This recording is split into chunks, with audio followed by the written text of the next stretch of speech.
Hey, people of God, I'm just gonna talk to you about what should you do when you've done everything, when you've prayed, when you've done every prayer that you've thought it was supposed to be done for your miracle to happen, but yet still you have not received an answer.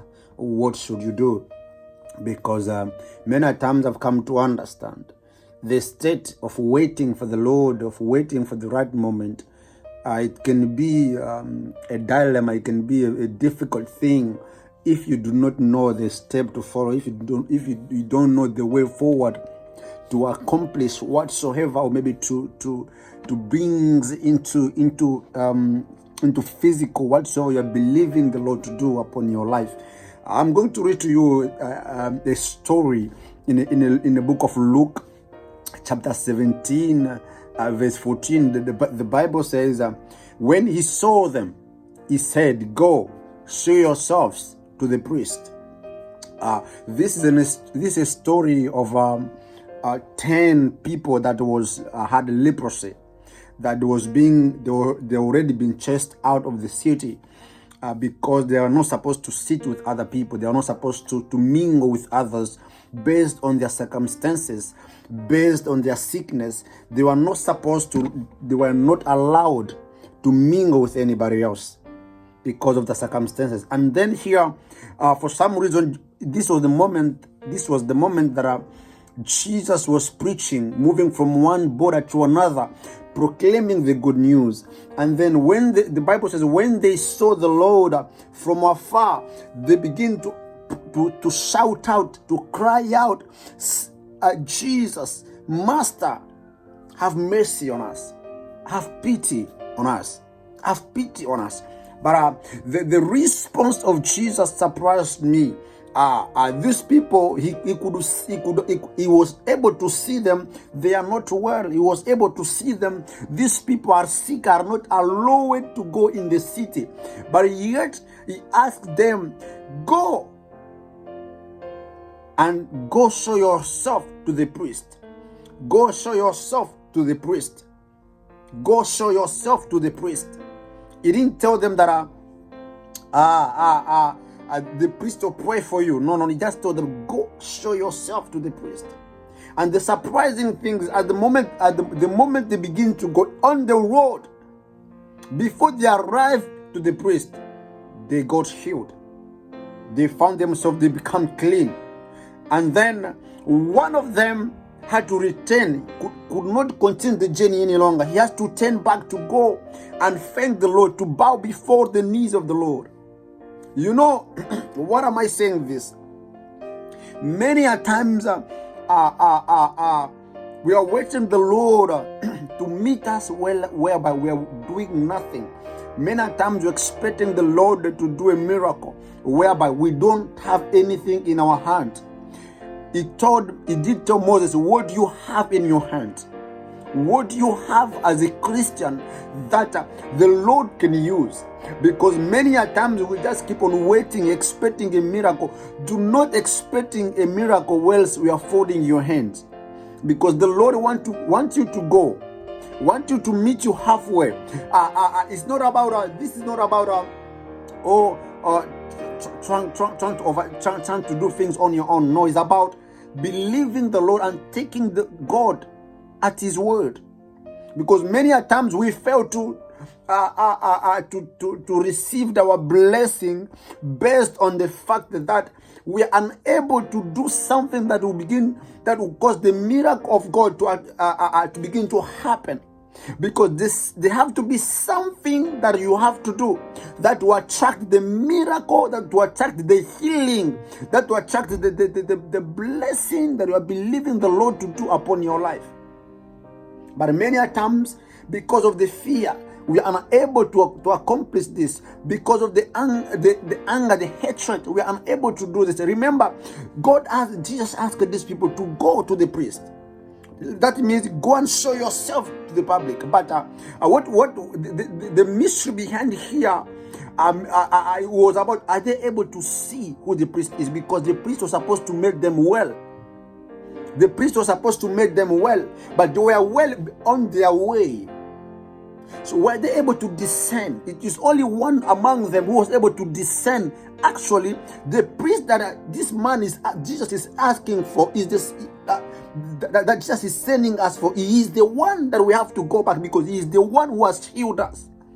Because many a times people are not able to recognize the presence, the manifestation of God, the hands of God in their life. Maybe many a times we think maybe whatever we are doing, maybe we are breathing because we are doing sport, or maybe you are eating well, that's why you are healthy. But this is not like that. Can you see the hand of God? Can you see the Spirit of God in your life as you are living right now? I don't know in what state this message has reached to you, but I want you to ask yourself. You've been praying the Lord for a miracle. You've been believing Him for a miracle. But what are you doing in the process? What are you doing in the process? Many times people say, I'm waiting for the Lord. I'm waiting for the Lord. You're waiting. Yes, it is good to wait for the Lord, but you cannot wait for the Lord folding your hand. You cannot wait for the Lord folding your hand. If you're waiting, if you're believing God for a partner, you need to begin to involve yourself in the things of God. You need already to begin to continue to train your mind, yourself, your body, your mindset toward the will of God. Because if God has to bring a partner upon your life, it has to do with doing His work, carrying on His work. Carrying on His work, because it is about the mission. It's not just about what you want. It is about the mission that you and that person, you begin to journey together. It is about the mission. This reminds me again another story in John chapter 5, verse 1 to 5, whereby Jesus met the invalid there. There was sitting on the pool of Bethesda, and there was one man that Jesus approached, and again Jesus asked him, "Do you want to get well?" But this man began to give excuses. I don't have people here. He began to blame people, begin to blame his brothers, he began to blame his sisters, he began to blame everybody else they're the reason as why they have not received their miracle. They're the reason as why they're hindering them. They're not able to help him to receive this miracle. And many a times we point fingers. Many a times we point our hands as the reason as why we've missed our blessing. The reason as why you are poor, because somebody else did not help you. Many a times we find ourselves in that situation. Many a times we begin to blame people. And this is a very big problem, because imagine this person sat there for 38 years. 38 years. How can a person sit at a place of grace for 38 years without getting healed? How is it possible? How is that possible, people of God? Having a situation for 38 years. I don't know how long your situation has taken so far. I don't know how many years your situation has taken so far. That you begin to blame people, begin to point fingers. It was because of this, it was because of that. It was because of this brother, it was because of this sister. That is why I'm where I am today. But this is the Lord is asking you at this hour, at this moment. This is not a time to point fingers. This is not a time to point fingers at other people. It is a time to take responsibility. Do you want to get well? Do you want a miracle? And if you want a miracle, what is hindering you from receiving that miracle? Because many times it is yourselves who begin to hinder from receiving your own miracle. Because it happens here on these invalid people. After when Jesus asked this man to pick up his mat, remember the Bible says there was a multitude of invalid there. There was other people that was there. They were watching Jesus performing a miracle. They was watching this man got healed, but they did not cry out, "Oh, Son of David, can you help us as well?" They are also waiting for somebody else to come and help them for their own sake. They was also expecting somebody to come, someone that it shouldn't be someone that they know. Many times you think your miracle will come from strangers. Yes, there's possibility for that. But before God uses a stranger, he's going to use first somebody that you know, someone that you are familiar with, so that they will know how to communicate with you, because they will know how to address with you. But many times, some of you, you've rejected the people that the Lord has placed in your surroundings. You've rejected, you've neglected, you think they're not worth enough. You've despised the churches that are around you. You've despised your own church, thinking that you think there's no God in that place. But that's a primary people that the Lord will use first to reach to you. Because if somebody that is closer to you is not able to reach to you, what makes you think somebody that is far away will be able to reach to you? And you understand? You can already see there's a problem there. I want you to look at your life.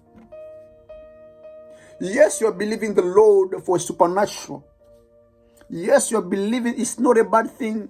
It is a good thing. We all desire that. But do not sit down and fold your hands. Do not sit down and thinking manna is still going to flow. There's possibility of that, but what is your faith? What is your faith? What can you present to God? What do you have in your hands? If you can present to God something that you can say, I've got this in my hands, the Lord will be able to do a supernatural, will be able to continue the journey, will take it from there.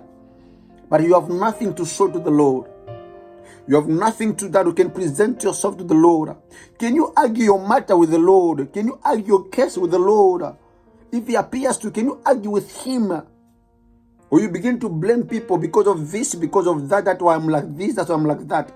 This is not a time for that, people of God. This is not time for that, people of God. It is not a time for that, people of God. You know, it is about this, the people that was, these 10 people that had leprosy.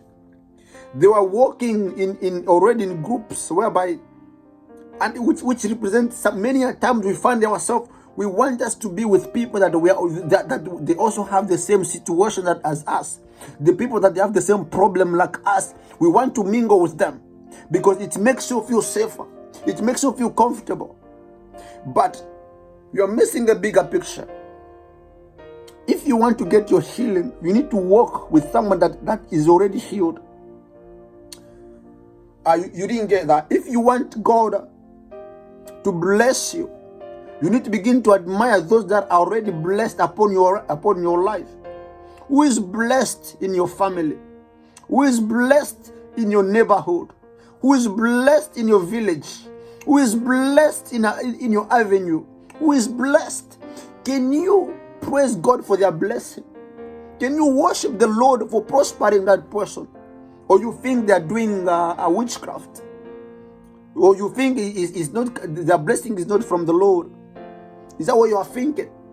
If you cannot appreciate, if you cannot admire those that have already blessed, that God has already blessed in your surroundings, how will you expect God to bless you?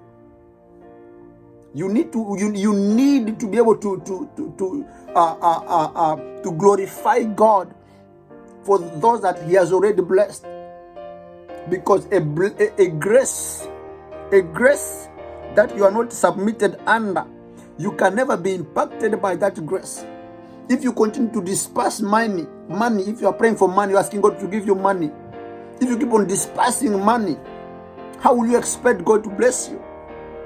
You need to value money. You need to value those that God has already blessed and begin to pray for them to continue to prosper, so that their grace may begin to flow on you. That's the key, people of God. I thank you for watching for this hour. I believe this message, I know it's been very intense.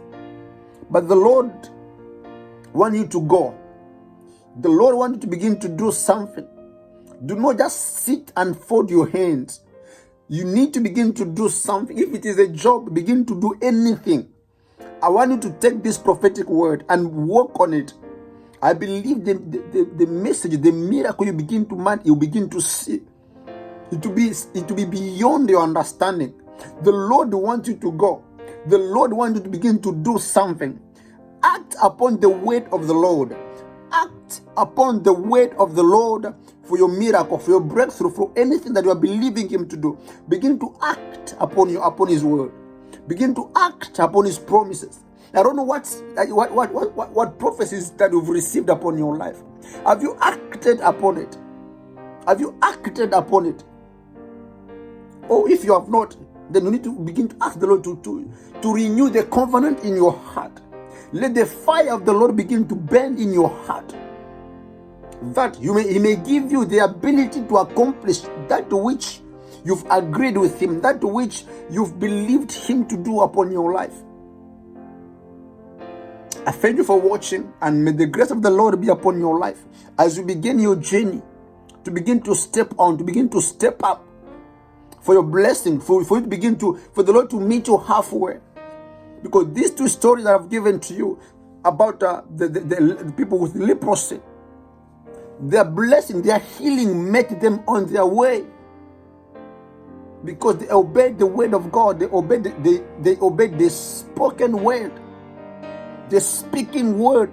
They obeyed it. They could have said, "No, we are not going to go unless you lay your hands on us." But they did not. They believed, and they went. They take the risk. God wants you to take a risk for Him. God wants you to take a risk for His word. God wants you to take a risk. Take a risk for the Lord. For once, take a risk for the Lord. Tell the Lord, according to my understanding, I cannot do it. But at thy word, because you've said so, because you've said so, because you've told your servant to say so, I'm taking it. I'm taking your word at it. I'm taking your word at it. I thank you for watching. Remain blessed.